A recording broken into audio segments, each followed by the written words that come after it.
સ્વામિનારાયણ સંપ્રદાયના એક સ્વામીના પુસ્તકને લઈને વધુ એક વિવાદ છેડાયો છે, જેમાં દ્વારકાધીશના લખાણને લઈને દ્વારકા પંથકના બ્રહ્મ સમાજમાં રોષ જોવા મળી રહ્યો છે.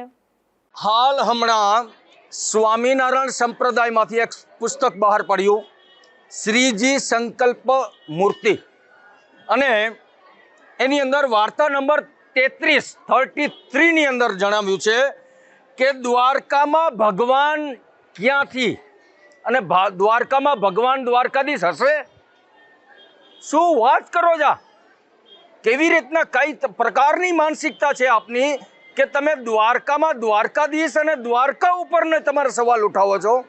આદિકાળથી આ દ્વારકા અને દ્વારકાધીશ કેવી રીતના શોભાયમાન છે, દિવ્યમાન છે, એને તમારે વાંચવું હોય, સમજવું હોય, આટલા પુરાણો છે.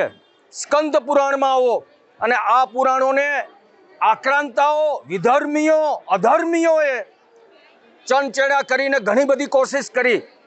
તો આપ કોણ છો ભાઈ? દ્વારકામાં દ્વારકાધીશ ઉપર સવાલ કરો છો કે ત્યાં નથી. દ્વારકાધીશને તમારે દર્શન કરવા હોય તો તમારે વડતાલમાં આવવું પડે.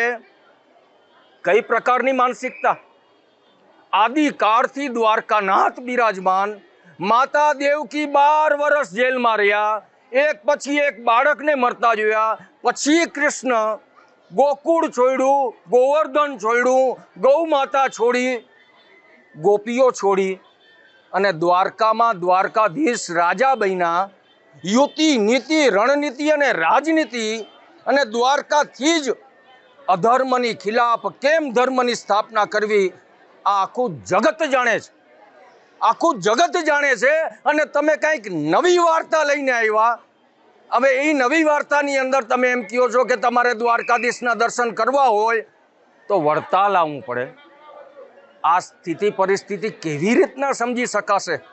આપણા દેશની અંદર શું હજી આક્રાંતાઓ ઓછા છે કે તમે આ પ્રકારની વાત યાત્રાળુઓ પર થોપો છો, જે દર્શનાર્થીઓ પર થોપો છો? આ બેવકૂફી વાતો જે છે આવી બધી ન કરાય. હા, વડતાલ આવો, નારાયણના દર્શન કરો, દેવના દર્શન કરો, એ વાત સત્ય છે, પણ દ્વારકામાં દ્વારકાધીશ છે એ અચલ છે. દ્વારકામાંથી દ્વારકાધીશ કોઈ દિવસ આદિકાળ હતા અને રહેશે પણ. જય દ્વારકાધીશ.